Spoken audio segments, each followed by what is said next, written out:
So today we are joined by Francois. We feel really privileged to have him here. And we're going to have a bit of an interview-style conversation, though he's going to do most of the talking. And then we're really going to open it up to you all. So we really want you to engage, ask your questions. There are no silly questions. This is a safe space. And it's all about using Francois' time. You know, this is your opportunity to ask him whatever you want. So please make sure you draft your questions while we're talking, so you get the opportunity to ask what you need to ask. Fantastic. So to begin with, I'm going to hand over to Francois to give us a bit of an overview of who you are, what you do, and then we'll get right into the topic of today. Of course. Okay, hi everyone, nice to meet you all. So my name is Francois Reynier. I am a brand strategist. I'm running a brand strategy consultancy called Acacia. We work internationally, and my background, I worked with big branding and advertising agencies for the last 25 years. I've been lucky enough to work internationally. I'm French, and I've been able to work with Disney in Paris, with Mercedes-Benz in Germany, and with smart cars in Switzerland, and countless other brands such as Barclays and Sony in the United Kingdom. So that's what I'm doing today, but also as well as running my own business, I'm passionate about entrepreneurship and supporting young people and innovation. So I'm also a business mentor with various organizations. I'm involved with Santander, NatWest, and the University of Greenwich. So that's what I'm doing today, but what may be interesting to know for you is that looking at me here, is that when I was a student, I had no interest whatsoever in business. I was a dreamer. I studied French literature, philosophy, poetry, fine art. Basically, I was interested in the pursuit of beauty and had no interest at all in the world of business. And obviously, over the years, things change, and I found building and growing a business is actually a hugely creative and rewarding activity. Yeah. I've got to riff on this a little bit because I also come from like a very creative background and never thought business would be part of my trajectory. And I really thought, oh, those business people are so boring. They just sit around in suits and it's like, you know. And it's only when I built my first business that I realized that it's probably the most creative thing I've ever done.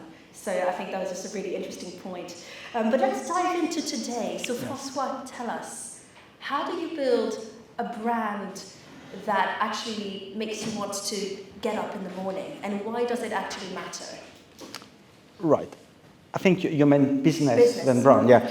So first thing, to frame things a little bit, what I'm going to talk about here today is about my lived personal experience, you know, of working with lots of businesses, and then later on at some point starting my own business and growing my own business, yeah.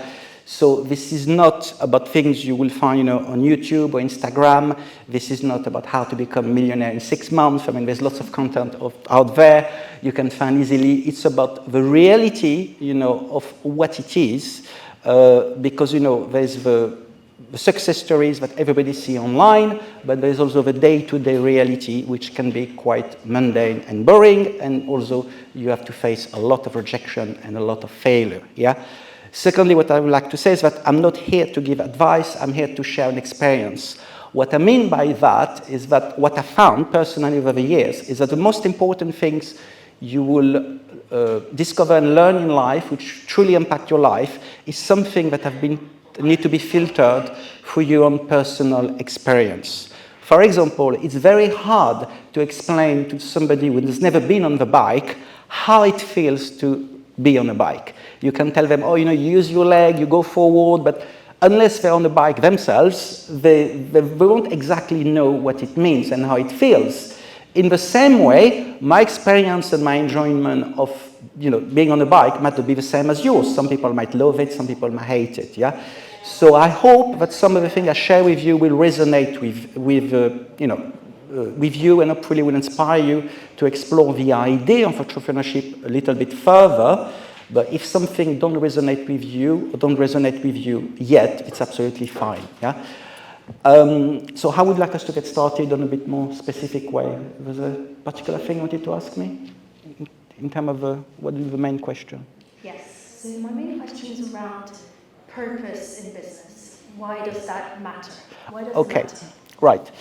Yes. Yes, purpose is really important with business, and it's important if you want to build a business that lasts and that is truly rewarding on many levels in the short and long term. Yeah, I worked with my clients. A lot of my clients, they are, financial service, B2B businesses, and they often, need to align and clarify why they exist and why people should care about what they do. So I help them to define, articulate, and communicate the purpose. When it comes to having a business, a purpose, in a nutshell, is the core reason that motivates you and everyone to do something which is beyond a paycheck and beyond making money. It is something that truly inspires you to get up in the morning. Yeah? And every business at some point, if they want to achieve long-term growth and long-term success and becoming a very fulfilling entity, needs to have a purpose. Yeah? It's entirely possible to start a business without a purpose, and most business start with a purpose because most business first is about surviving, it's about paying the bill, finding clients, getting started. But at some point, the question of purpose will arise. Yeah?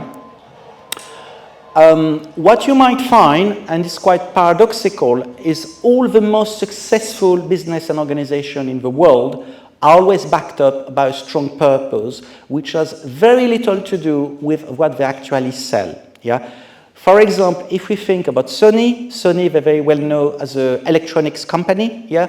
They do music, they do movie, they do digital camera, they do computer, they do all sorts of things. But the purpose of Sony as a company is to encourage curiosity. It has nothing to do with tech. Yeah? Sony's purpose is to encourage everyone in the world to fulfill and explore their curiosity and creativity and everything that goes beyond. Yeah? Some companies have a purpose to do something that is going to truly change the world. A very, very good example of a company which has changed the world for good and in a lasting manner is The Body Shop. We all know The Body Shop, and I'm sure most of us might have bought something from The Body Shop. And we know The Body Shop as a nice, fun, chain of shops. They're everywhere, where you can buy, beauty product, creams, and things like this. But few people seem to remember, like the lady who founded The Body Shop, I believe in the 1970s, Annika Roddick, her sole purpose was to prove that it was possible to create a successful business selling beauty product which had not been tested on animals. At the time, there was horrendous tests being made on animals to create and launch beauty product. Every single beauty product and cosmetic brand in the world was doing horrendous tests on animals. Anita Roddick was truly shocked by this, and she made it a life mission to prove it wasn't just an ideal, but it was actually totally possible to create a sustainable and successful business selling products which were not tested on animals. Not only did she achieve that rare feat, she was also a female founder in the 1970s, so kudos to her, but she revolutionized the entire industry because based on her international success, she forced change of legislation in her own country and then which have been followed internationally. And today, in 2026, all major cosmetic brands do not test their product on animals. So she literally changed the world. So this is an example of a highly successful business who become extremely successful commercially, but also did a massive positive difference in the world. You don't need to make such a massive impact in the world to create a business which grows, which is successful, which is sustainable, and which gives you huge personal satisfaction, as well as making a positive difference in your part of the world. Yeah? Would you like more specific questions, or just develop on this? If you've got more points, please feel free to. Right. So, on one hand, we got people like Anita Roddick, we got Steve Jobs at Apple, a slightly controversial person this day, let's say, is somebody like Elon Musk. Yeah? Elon Musk is well known, notably for being the founder of Tesla. Tesla sell electric cars. Yeah? We all know that Tesla was one of the first car manufacturers to create a segment for luxury electric car brand. But what is the purpose of Tesla as a company? The purpose of Tesla as a company has nothing to do with cars. It has nothing it's not about selling more cars, it's not about being the leader in luxury car in the electric sector. The purpose of Tesla as a company is to enable the transition towards a non-fossil form of energy. Yeah. So basically, their aim is to create a world where fossil fuel will be no longer the main source of energy for mobility, which means like later down the line, 10 or 20 years from now, maybe Tesla will not produce cars, maybe they will create drones or whatever might be needed at the time. And if you dig further to any company, whether it's Disney, Rolex, Coca-Cola, you will find the purpose has very little to do with the product that they actually sell. The purpose, the product is what they do today to enable them to go towards achieving the purpose. Yeah? And I think for us today, if we're here, is because we are exploring the idea of possibly starting a business one day. Yeah? And in a nutshell, to keep it simple, a purpose as a small business is what gets you up in the morning.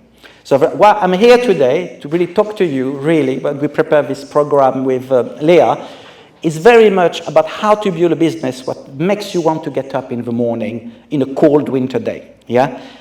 A business that makes you want to get up in the morning when things get really tough. A business that makes you want to get up in the morning when you know there are more chances to fail than succeed. Yeah. So how do we achieve this feat?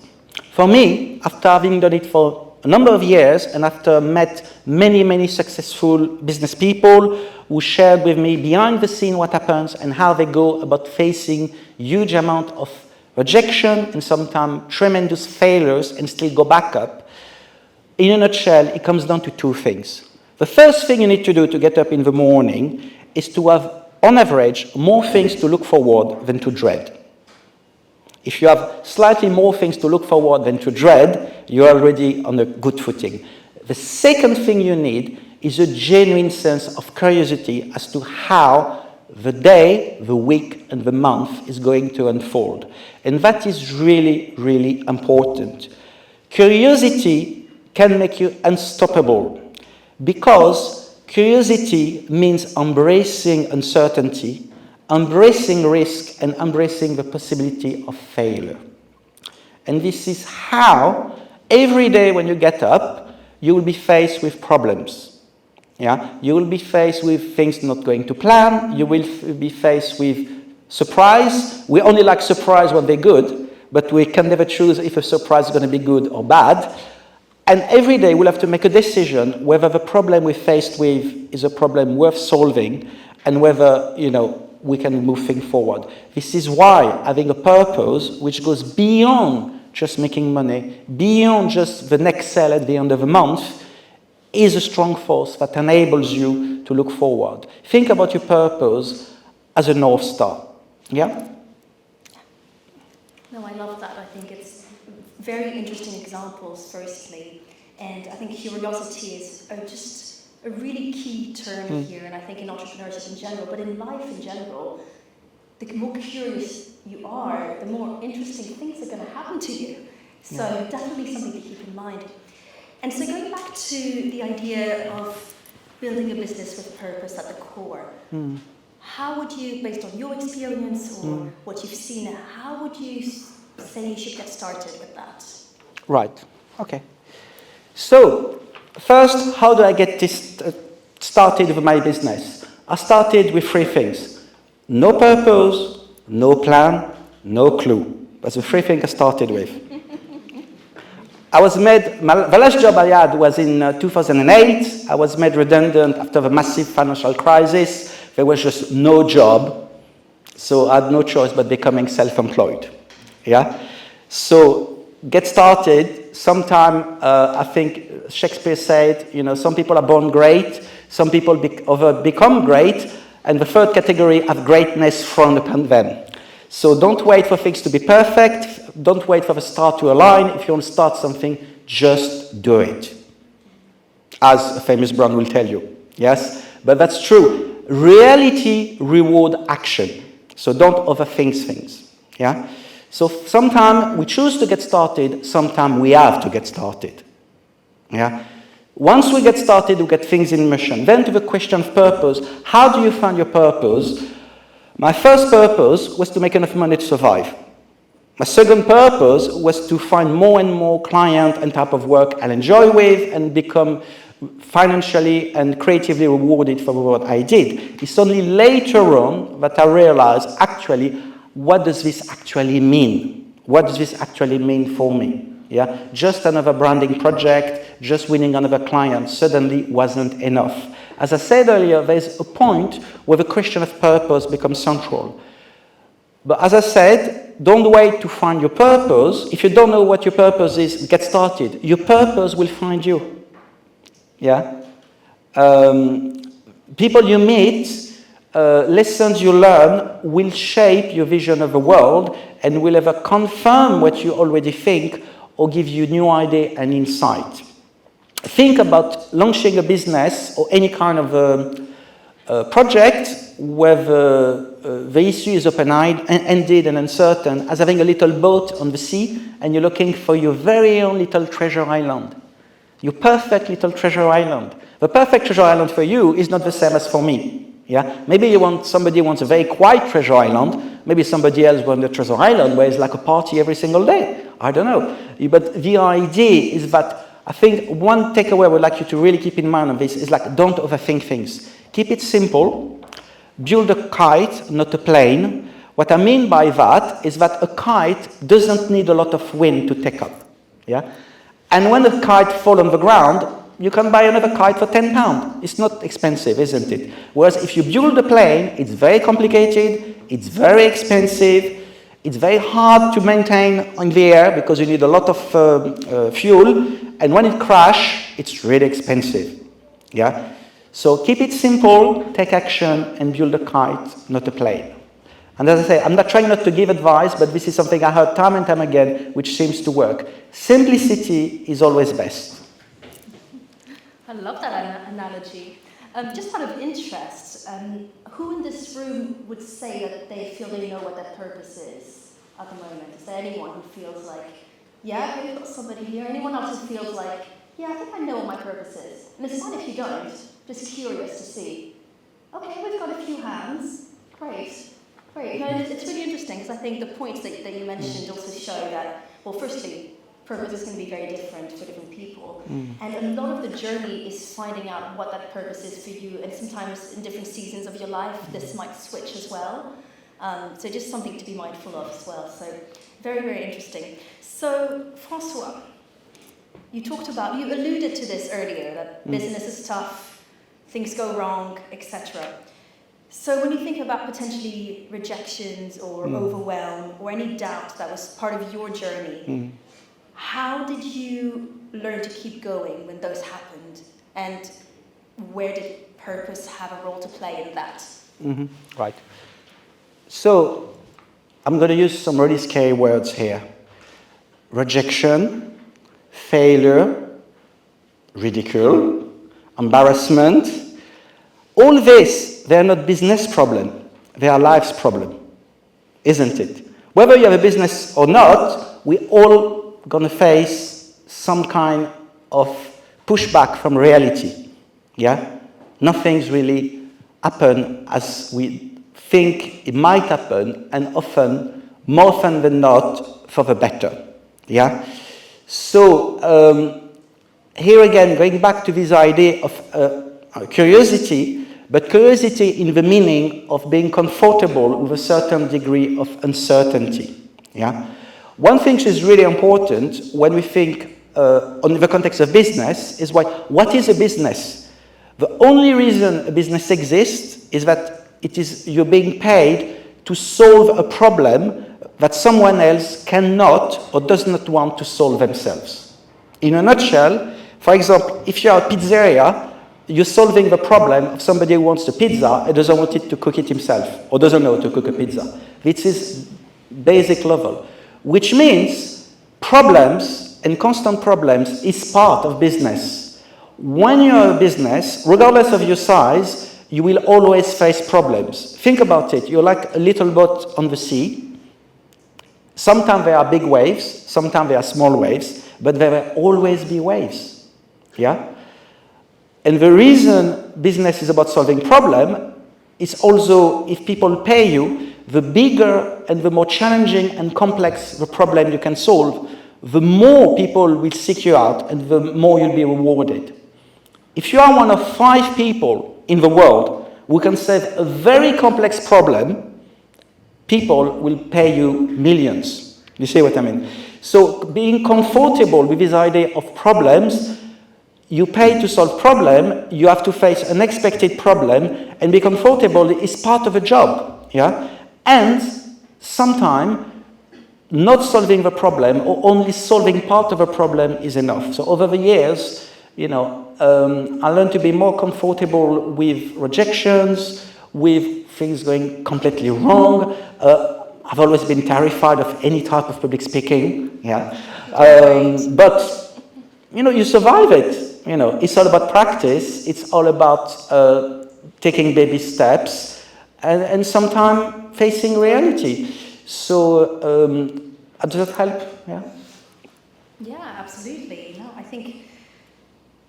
Yeah, it's all part of it, right? I think business is one big problem, and as an entrepreneur, your job will be to fix things in many regards, to explore new things and to fix things. And so it's just part of the journey. And I suppose if you're doing something really purposeful, it makes it a little bit easier.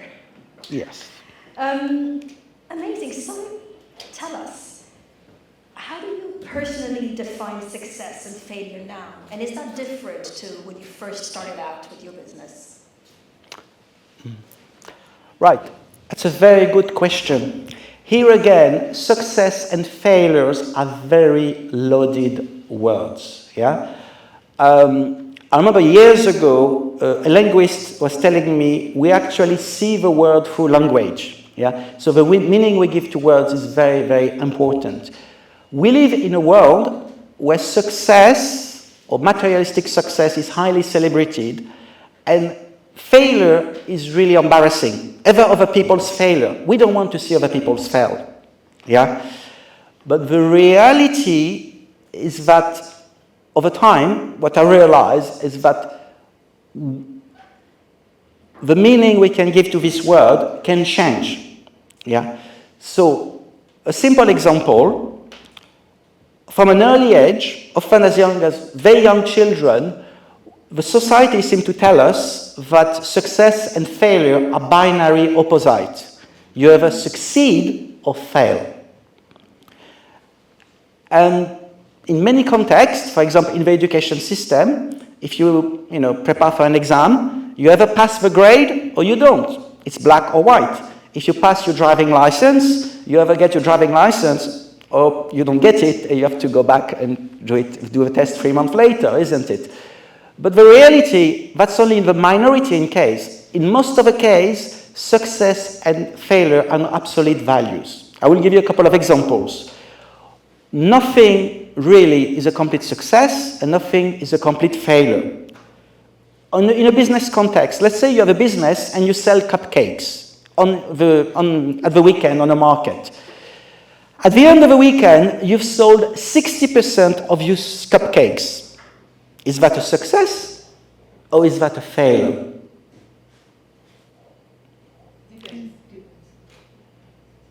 I think we need to get deeper, because if selling 60% of your cupcake makes enough money to make it worth your while, if it pays for all your costs, and if you can do something else with a cupcake, and it's fine. Yeah?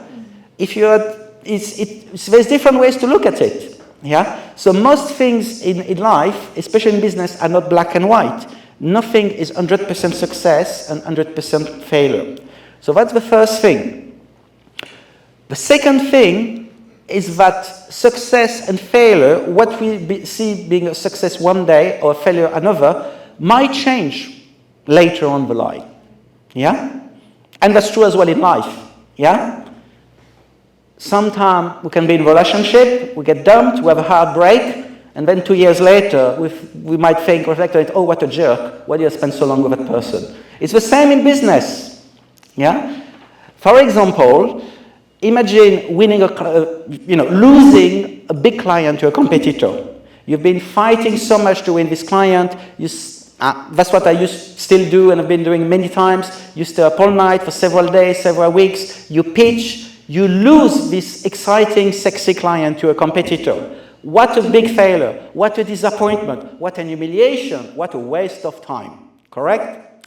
And then, 2 years later, through the grapevine, you hear that your competitor went bust because this client was extremely dishonest and never paid them. So 2 years later, what was a failure then became a success in disguise. Yeah? A personal experience I had as well. One piece of advice, choose your clients carefully. Because I remember once I set my sight on a rather sexy and prestigious client, and I really fought to win the account, and I won the big prize, I won the client. Success. Started working together. This particular client was absolutely useless. They were completely disorganized and a complete nightmare to work with. I got the money, I got the badge, I got the logotype. But what stress did I have to endure? So in the end, I realized when we talk about success and failure, sometimes success is more expensive than failure. And the big learning for me on that particular occasion was to realize I need to have a systemized process to screen out potential clients much early on. Yeah?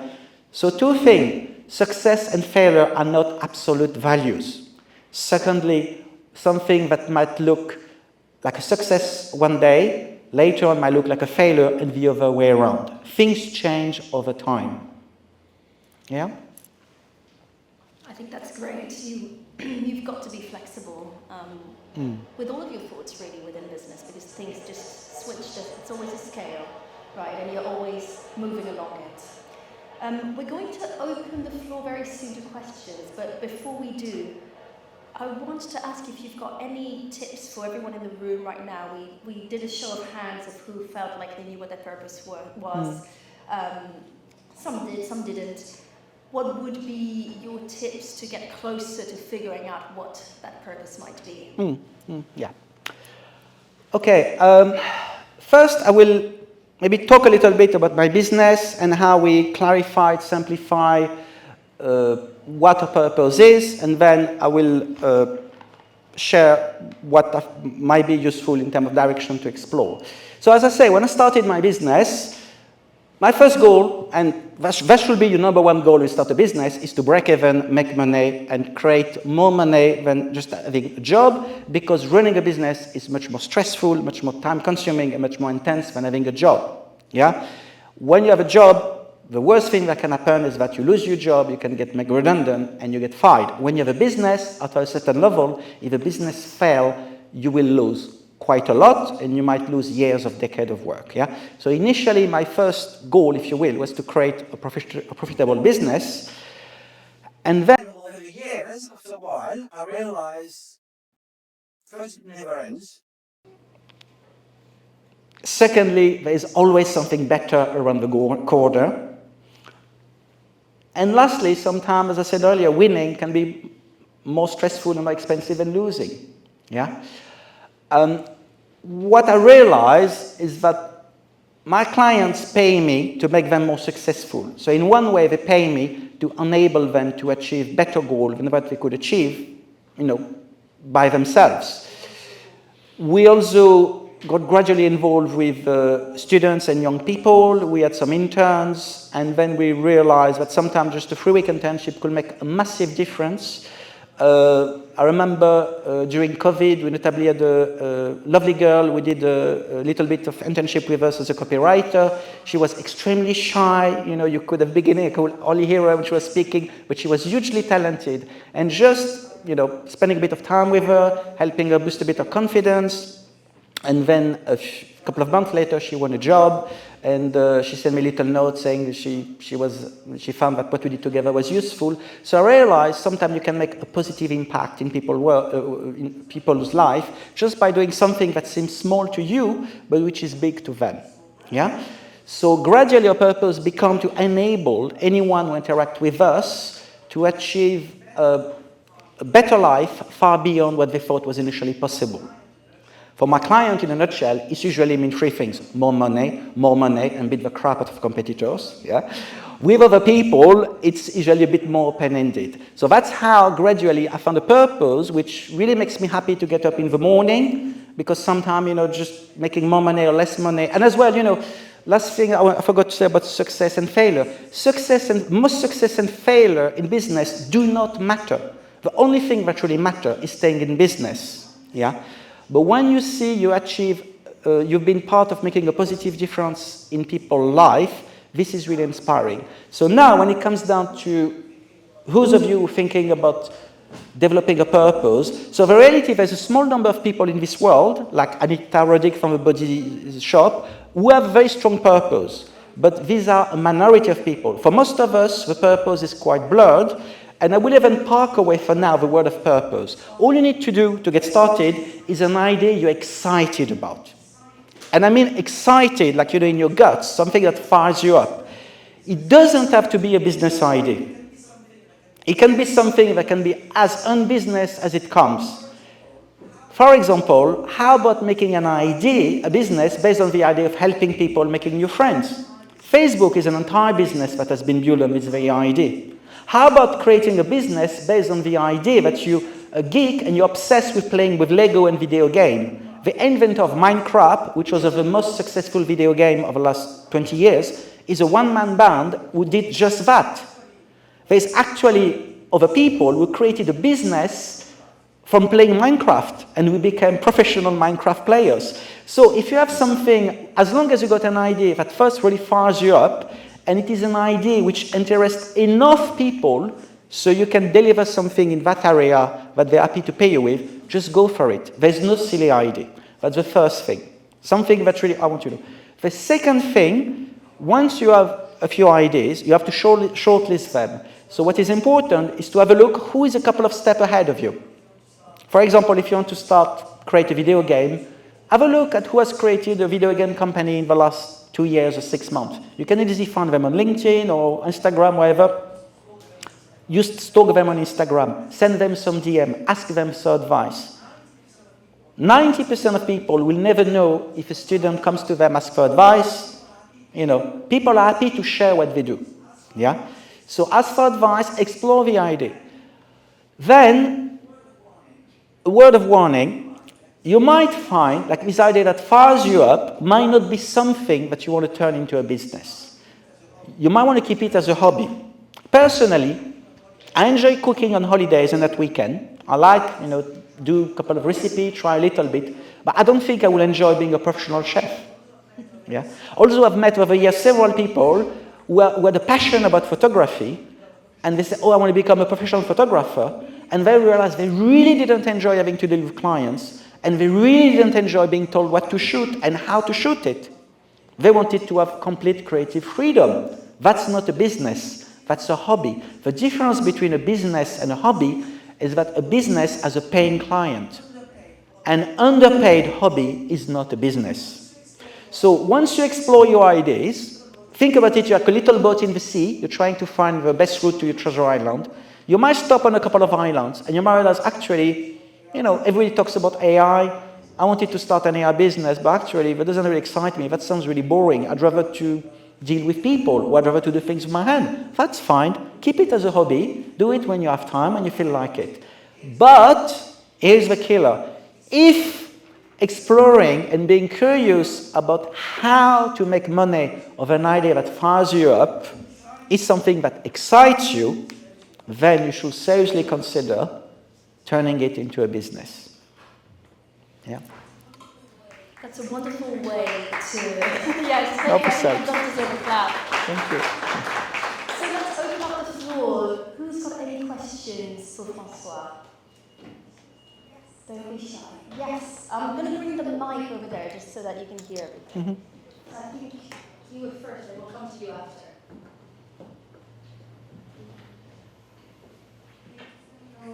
Thank you so much for sharing with us your experience. My question is, let's say as an example, you a businesswoman, many years in good business, profitable, maybe not too good, but it's good enough to survive. And then at a certain point, this person realized it's like a vicious circle. You're doing exactly the same repetitive steps again, again, and again. And the profit seems to be kind of a little bit higher, a little bit lower, but it's no more excitement. You catch yourself in your own trap. You cannot come out. And you have your responsibilities, you have your commitments. How you would cope with this kind of situation in order to live life, enjoy what you're doing, but yeah, if you see what I'm trying to reflect. Thank you so much.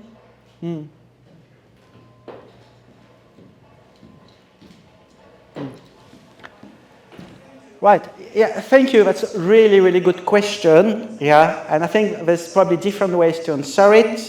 So I will answer it in my own way. Yeah. I think the question it is, after a while, it's a little bit of the same thing. It's quite stressful, and most of it is quite boring, isn't it? Here's what I would say. What you might find is that the most successful businesses in the world are actually extremely boring. If you look at Apple, every 6 months there's an upgrade to the iPhone. They've been doing the same 10 products for the last 20 years. They like boring because boring makes money and boring is what people want. And the reality is, yes, there's many aspects in running a business which are extremely mundane.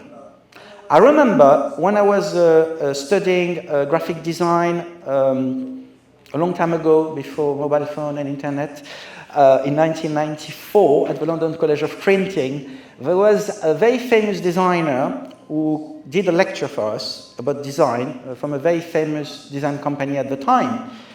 And at the time, I was totally obsessed with typography, with graphic design, and was only thinking about becoming the next graphic design rock star. And then he told us, here's my normal day. At 6 o'clock, I'm on the bus, and I spend my journey on the bus to the office. I spend 1 hour doing invoices on the bus. Then I arrive in the office, I do the phone call, I look at the fax, I talk the printer, I do the quote for the printer. And he was telling us the graphic design bit is less than 20% of what I do. And when I heard that, I thought to myself, I will never, ever, ever start a business. It is awful. At 6:30 in the morning, looking at invoice and factures and bank statement, that's got to be it's a road to hell. But then, going back to what we discussed at the beginning, if we think having a business that makes us want to get up in the morning is having more things to look forward than to dread, what I realized, is my personal experience, of course, is that over time, more things move from the dread box to the look forward box. For example, today, I will thoroughly enjoy spending an entire afternoon looking at Excel spreadsheet, spending an entire day learning about HR, things like this, all sorts of things which I felt years ago, I would have found totally dreadful. Yeah.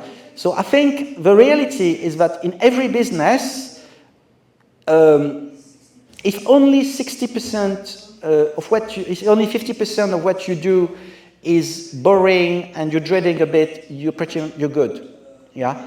Our friend Elon Musk has a saying about entrepreneurship, which says something along the line: entrepreneurship is like chewing glass while staring into the abyss. We're talking about somebody who's a billionaire, who not so long ago might still today be the richest man in the world, and less than 5 years ago, he was still sleeping on the floor in the Tesla factory because he's a control freak. It's a choice. So I'm afraid the reality is that it never gets easy and it never gets perfect. And that's a reality. I think what is quite dangerous is to think that somewhere along the line, there is a space where some very successful business people are really happy and only having a nice time. It's not true. I know several multimillionaires, I know several CEOs of very successful company. The only thing they have in common is that they work all the time. All the time. Yeah. This is the main point, because when you work all the time, Mm-hmm. I have few friends who in business, and pretty much they dig every single day working so hard, and they're in such a massive hole they cannot come out anymore.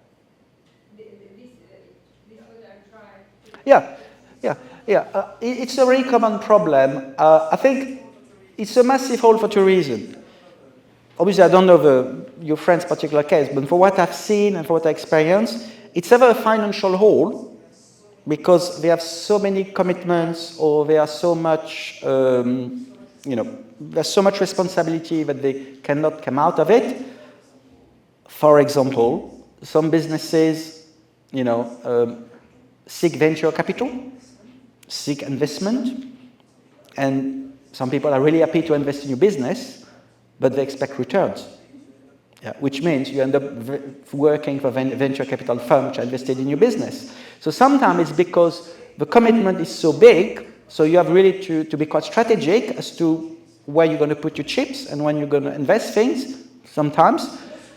But most of the time, from what I've seen and experienced, is because it becomes some kind of addiction. Yeah, they just can't stop. Or sometimes business has always only been the main focus. My personal approach is that if somebody was to follow me for a week, they'll say, Francois, you're crazy, you work all the time. But what looked like work to one person is not work to me. For example, yeah, I hope that helps. Yeah. I think one thing as well, just to add quickly, I was told, I can't remember who actually, it's like when you feel like it's all too much and you can't take a break because you're at the bottom of that hole, that's exactly the moment where you do need to take a break. Just to add. We have one question over here.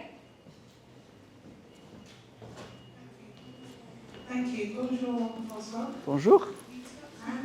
You touched at the beginning on brand, and you talked about Anita Roddick, and I remember that very well, the launch in the 70s of Body Shop. And in terms of building brand, how much in developing your brand, how much more difficult would it have been for Anita Roddick in the 1970s, where there was no social, there were 3 TV channels in the UK, compared to today in terms of building your own personal brand and also the brand of your company? How much more difficult would it have been then?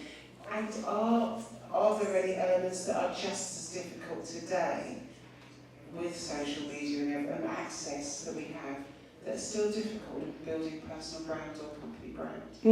Yeah.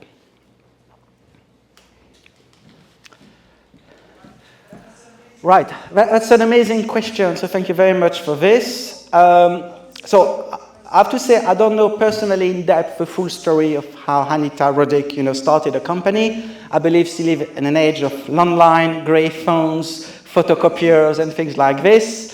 I believe she was really committed to the welfare of animals. Yeah, she was an ecologist and people like this, and that was really what driving her. Yeah, and I think what was really clever. Ideals are peaceful, but reality is brutal. What I mean by that is that it's quite easy to say, I want to save animals, I want to save the world, I want to do things. But the factual reality is where the friction is, yeah?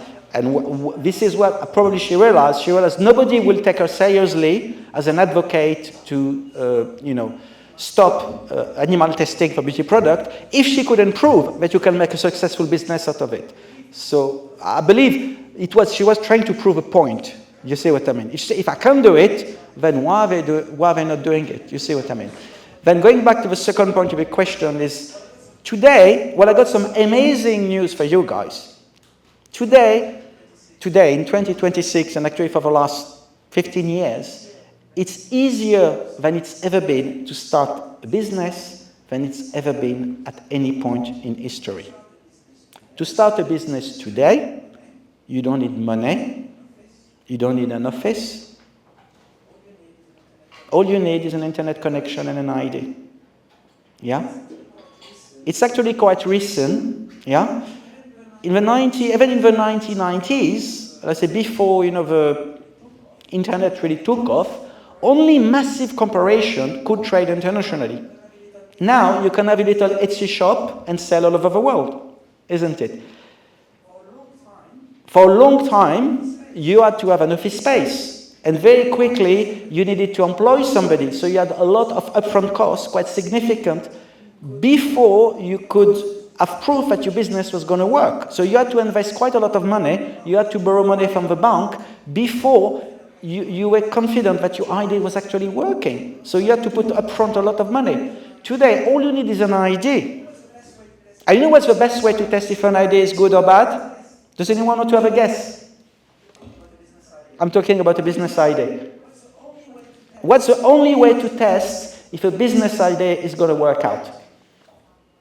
You tell someone. Pardon? You tell someone about your idea and see how people react. If people think you are crazy, it's probably. Okay. Okay. If you present me your idea and I say, it's a great idea. If you present me a business idea and I tell you, oh, that's a great idea, carry on, what are you going to do? Okay, so I do have a business idea. The business idea is produce smart devices for enhancing quality of life of people towards a more sustainable approach. And That's a fantastic idea. That's a fantastic idea. But the point I was trying to make, what I realize as well, as a French person working in different countries, is that different cultures have got different ways to communicate. In the United Kingdom, everybody is extremely polite. Whatever you tell them, they'll tell you it's a great idea. There is only one way to know if somebody believes in a business idea. Can everybody wants to have a guess what it is? I think somebody else had.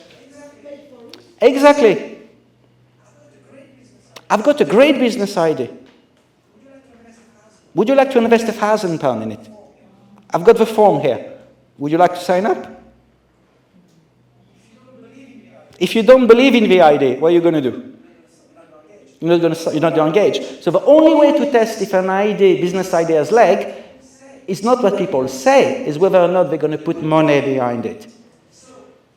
So, if I want to start a business today and I had a crazy, crazy idea, the easy way to test the idea is to pitch it on a crowdfunding platform. I got this business idea. This is how it's going to look like. Yeah? I'm going to create a pink cupcake, in the shape of animals using AI. Would you like to pre-order some? I need to raise £10,000. You only have to put £20 each. If enough people pre-order, that means you'll have capital without having spent any penny of your own money before you even launch the business. So the beauty of Stutel's world is that you don't need capital. All the tools you need are either free or almost free. So all you need to do, and I think what you tell me is actually quite exciting. You can explore it. You can explore it, but with an open mind. Talk to people, things like this. Your idea might change. It will probably change. Or you might decide, actually, I like this, but I want to pivot to something else. It's part of a journey. Yeah?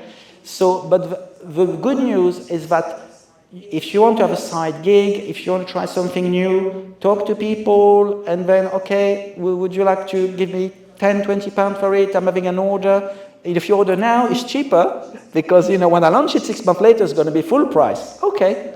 And then you test the idea.